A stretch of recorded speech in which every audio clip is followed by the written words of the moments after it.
behalf of the people of Saboti where he vied as a member of parliament. Na kama kuna ndoto ya Chebukati ya kukua mbunge wa Saboti kwa chama cha ODM, mimi ndio nimetimiza. So kwa hivyo Chebukati, as you rest, mimi ndio nitimiza ndoto yako ya kuwa mbunge wa Saboti katika chama cha ODM. Na pia nimeona katika mtandao, you know, I'm one of the most vicious leaders in this country. Ukikuwa mtu chora na kunyorosha vilivyo, si ndio hiyo? Na kama unaona Caleb hajawahi nyorosha Chebukati, inamaanisha Chebukati alikuwa mweupe kama pamba. If you see that I've never said anything against Chebukati, and I'm the most visual, hata Ruto ananiogopa, akiona nimeongea najificha. Mimi ni hatari. Ni ukweli ama sio ukweli? Na niendelee kama nisiendelee? Wakienda na nyoro?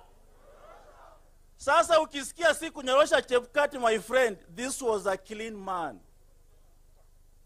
Na nikuambie, nimeona watu wengine wanasema Azimio ati walituibia kura. Na ule ambaye mnasema aliibiwa kura, leo wamesalamiana na rais. Sasa mtaambia nini watu? Mtaambia nini watu? Mtajificha wapi? Wewe, you've never been a presidential candidate. You will never.